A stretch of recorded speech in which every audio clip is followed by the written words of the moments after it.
to tell you about a patient of ours we'll call Jim. Jim is a 5th generation rancher. He's grown up since he was a young kid working on the ranch, fixing fence, tamping posts, shoveling snow, saddling horses, everything that comes along with the day-to-day grind of keeping a ranch going. The ranch is Jim's livelihood. There are no days off, there are no sick days. When Jim's in pain or has a sniffle or doesn't feel like ranching that day, he's still out there ranching. Jim has had pain in his shoulder that's been persisting for quite some time. He's tried to ignore it. He's taken Advils, he's taken Aleve, he's tried to put the pain in the back of his mind and just keep on going. In addition to Jim's busy day-to-day life running his ranch, he also loves team roping. And a couple nights a week, Jim goes and practices roping and occasionally likes to enter a competition and compete. Jim went out on his usual practice night and someone rode in on a mule and his horse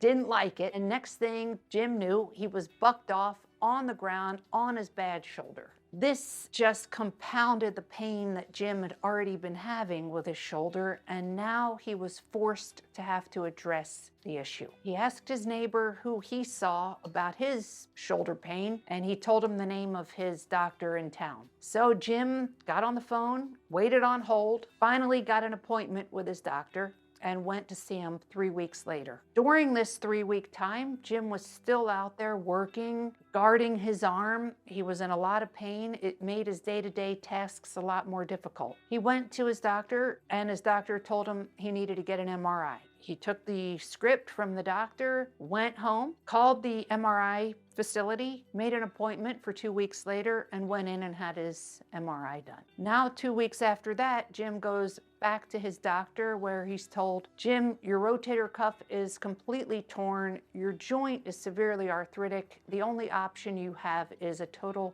shoulder replacement. Jim left the doctor's office feeling extremely frustrated, upset, and it was really life-changing, very upsetting news. Not only did Jim have to call his partner and tell him that they had to draw out of the roping because his shoulder was in too bad of shape, he now had to figure out who would run his ranch for the next 6 to 8 months and who would take over his role at the ranch because he would be in a sling and extremely debilitated for a long time. Jim heard from a friend of his that came to Arizona with a similar condition and was treated by MSK Guide and decided to give a call. Jim called and I spoke to him, and after our visit, he decided he was going to give it a shot and come down to see us. We spent about an hour with Jim. The first part of our visit was visiting about what he does and checking his shoulder out clinically. Then we proceeded to look at Jim's shoulder using ultrasound technology and really see where the deficit was arising in real time, down to the fiber separation of the rotator cuff in motion. We had him swing the rope and we could see where the shortfall was coming from and actually follow it back on the ultrasound. Once we had our target, we proceeded with the injection and Jim left the office feeling a little less pain. Over the course of the next couple weeks, we had Jim take it easy as far as lifting any heavy grain buckets or putting his shoulder under any type of extreme duress. After the 2 weeks, Jim began to rope the dummy and feel his shoulder. He described it as feeling tight and secure, like an internal ace bandage. With a little bit more time, he began to pick up the pace, roping the dummy. He then got on his horse at about the 3rd week and was roping the sled. After 4 weeks, he began to resume his roping practice and called his partner and said,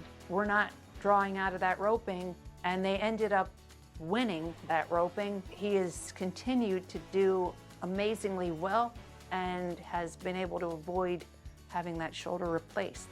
Jim's story is much like almost every shoulder patient that we see that comes in, and that most of these shoulders are dealing with the same type of things that are going on.